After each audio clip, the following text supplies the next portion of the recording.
যদি ঠিক মতো হতো তাহলে ঘটনা তা আমি আমার ভারত সরকার বলবো এবং এই কথা গভর্নমেন্ট নিয়ে আমি আলোচনা করব যে আমাদের সেফটিটা একদম মাস্ট হওয়া দরকার। যেটা রেডের একটু আছে কমি আছে এটা পূর্ণ করার দরকার।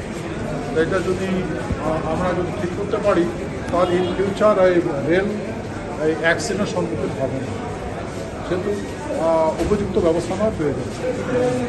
এখনো অনেকজন ভর্তি আছে, চিকিৎসা চলছে, কেমন কী বলছি? আমি দেখলাম এই মুহূর্তে আমি এমার্জেন্সি গেলাম, দেখলাম একজন ভদ্রলোক এক্সপায়ার করে গেছে।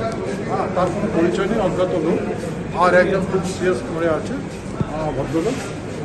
দুজনে, একজন চলে গেল আর একজন খুব খারাপ কন্ডিশন। তাহলে টোটাল ডেথ কি 9 থেকে 10 হচ্ছে নাকি এখন বাড়লো? এখন চলে গেল আমার সামনে গেল। আমার সামনেই ভদ্রলোক চলে গেল। ভালো পরিবারের লোক। সরকারকে কী বলবো? সরকারে বলবো যে এই ওয়াকাল মদ মৃত্যু ঠিক নয়। গতিকে আমরা যদি সরকার পক্ষ থেকে যদি সেফটি অ্যাওয়ারনেসটা ঠিকমতো করতাম তাহলে আমরা এই বিপদের সম্মুখীন হতাম না। গতিকে আমাদের এই বিষয়ে মন্থন করা প্রয়োজন আছে, চর্চা করা প্রয়োজন আছে। এই আমাদের হেলথ কর্মীদের অ্যাওয়ারনেসের প্রয়োজন আছে। আমার মনে কিছু কমি আছে।